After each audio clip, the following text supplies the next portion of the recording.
Un jour, l'histoire s'est déroulée dans la cité fictive de Kandiba. Il s'appelle Ahmed, médecin et le seul gynécologue de l'hôpital Jamouari. Il est dans ses congés. C'est un droit. Ahmed est un médecin consciencieux. Le travail, c'est le travail. Nul ne doit souffrir pour le confort de l'autre. Le médecin doit sauver au détriment de son congé et de son confort.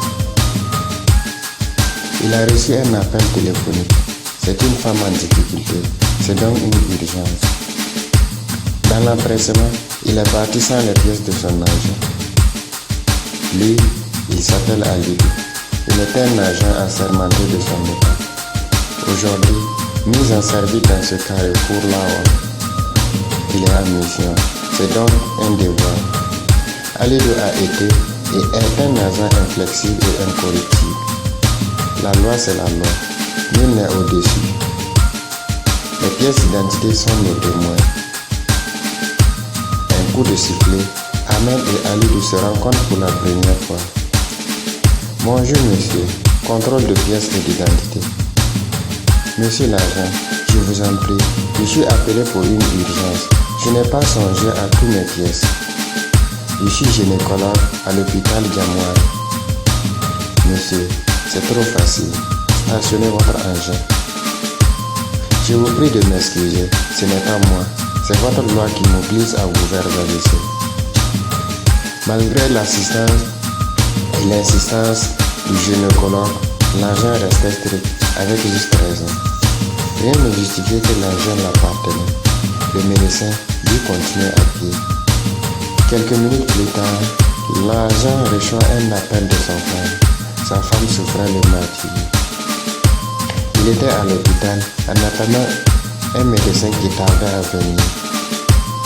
À l'hôpital, voici M. Alidou devant le cadavre de sa belle-sœur. Que s'est-il passé? La pauvre dame a trépassé par manque d'assistance. Pourquoi le manque d'assistance alors? Parce que le médecin gynécologue qui venait à pied n'est pas arrivé à temps. Pourquoi un médecin gynécologue pour une urgence viendrait à pied? Non, il ne venait pas à pied.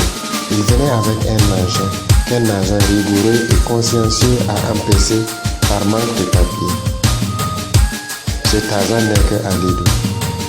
Voici comment inconsciemment Alidou a tué sa belle-sœur et son enfant. Moralité de l'histoire. Les textes existent et les contextes aussi sont une réalité. Disons avec modération tout pouvoir qui nous est confié. L'abus de rigueur peut se retourner souvent contre nous. Apprenons à comprendre nos prochains dans leur situation. Nous sommes des humains. L'oubli et l'erreur sont de notre nature. Ce ne sont pas des handicaps, mais des leviers vers la perfection. Toutes nos remerciements à M. L. Woba qui nous a conté l'histoire sur